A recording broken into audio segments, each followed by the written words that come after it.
Hi everyone. If you are a short girl like me, you know it can be tough to have a big presence and to stand out in a crowd. Today I want to share some of my favorite hacks to appear bigger and to have a bigger presence, and also to how to practice self-confidence. Some of these are actually visual hacks, and then some of them are more about just the energy that you give.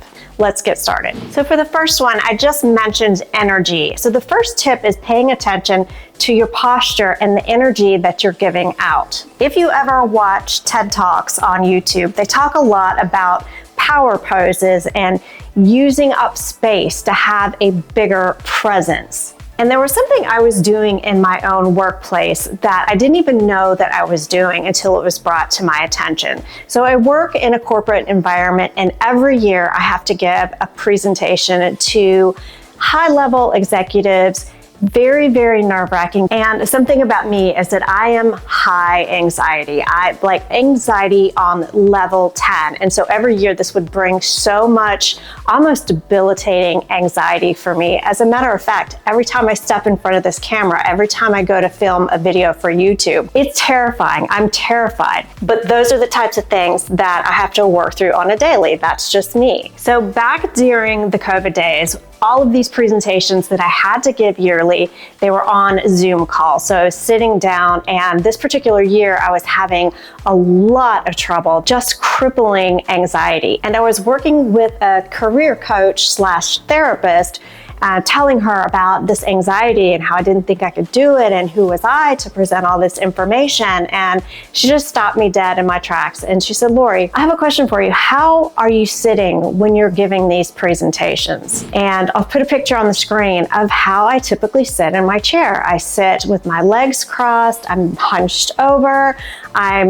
which is a comfortable position for me. It's a normal position for me to sit cross-legged in my chair. She said something eye-opening to me that I never ever thought of or even knew that I was doing. She said, "Look at the way you're sitting. You are making yourself as small as possible. You're not projecting any kind of authority. If you're not believing in yourself, why should any of these people believe in you?" So she taught me, put your feet on the floor, sit up straight. Not only does this help you breathe better and lessen that anxiety when your heart's racing and your brain is going foggy, it really helps to center you and ground you and better able to get through these nerve-wracking things so that you can project a bigger presence when you want to and you need to. So this is something I continue to practice. In fact, these days when I give these presentations, I would rather stand because I'm more comfortable standing, and I can have a bigger presence just by moving my arms or moving around. I still get nervous. It doesn't mean I don't get nervous and have all of the anxiety. I still have all that, but now I'm able to work through it more productively. So the point with this is pay attention to your posture and the energy that you're giving out to other people, especially if you're working on having a presence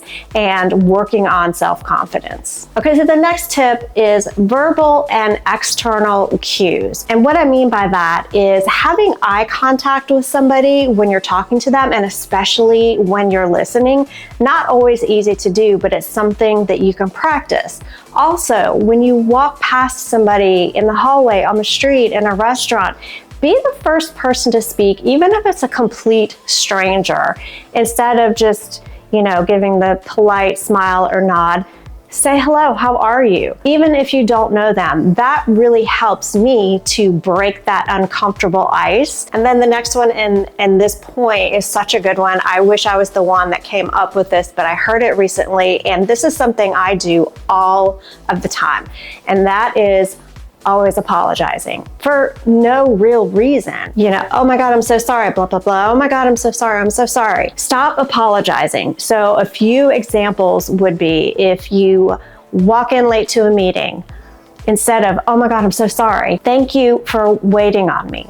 If you send the wrong document in an email and somebody points it out, instead of, "Oh my God, I'm so sorry, thank you so much for pointing that out." If I put the wrong link in one of my YouTube videos, instead of, "Oh my God, I'm so sorry, thank you so much for letting me know." So there's just a way to replace that kind of nervous, "Oh my God, I'm so sorry, Instead, try to, if it pertains to the situation or if it fits in the situation, say thank you instead. Another one is, and this could be in any situation that you want to feel confident in, is to wear power colors or wear bold colors. And for me, that's red. I always feel powerful in red.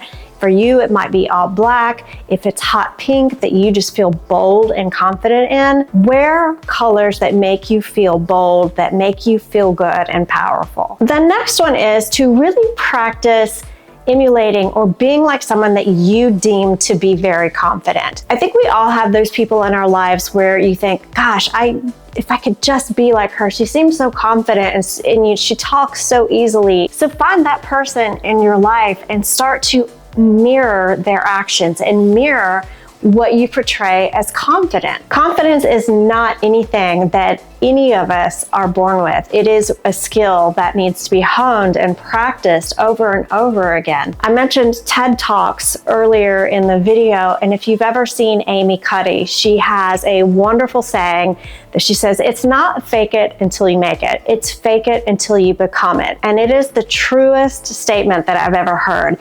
And so if you're a person that's naturally shy or naturally high anxiety like me, or if you just are really lacking self-confidence, it is a skill to practice. And then just a couple of actual visual things if you want to be taller or bigger is one of my most favorite tricks to do is to get a wedge, some sort of wedge heel. And I'm not a fan of the wedge heels, except in this one particular scenario.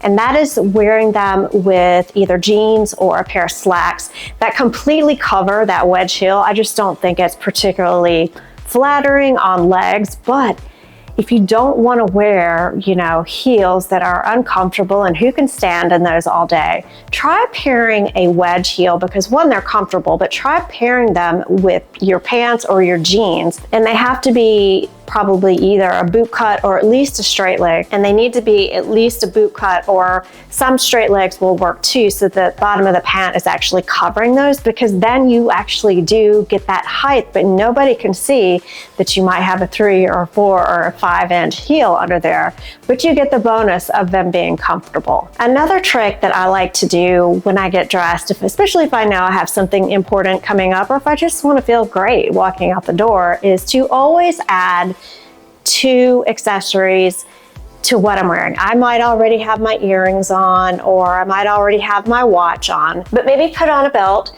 and maybe add an extra bracelet. Or if you don't have earrings, add some earrings and maybe add another layer to your necklace. Just add 2 elements to your outfit. And it doesn't have to be over the top. Just look at your outfit and think, where could I add something that makes me feel special and that makes me feel more confident? And then the last point that I wanted to bring up, which is so important, is self-care.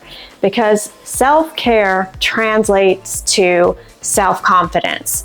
And this could look like going to lunch with your friends at least, once or twice a month. This could look like taking time to read. This could look like whatever it is that feeds your own soul. And I try to do this every single night, is go get in my bed an hour before I want to go to sleep. And I take that hour to listen to some guided meditations and just different things that help calm my soul, that allow me to breathe and decompress from my day and really think over my day and get in a really good place for sleep. There's a YouTube channel that I listen to almost nightly. It's called The Mindful Movement, and her voice is just the most comforting, and I enjoy listening to those so much before bedtime because it puts me in the perfect state of calm before I go to sleep. I'll leave a link down below if that's something that you like or that you're interested in. And this is going to look different for everybody, whatever it is.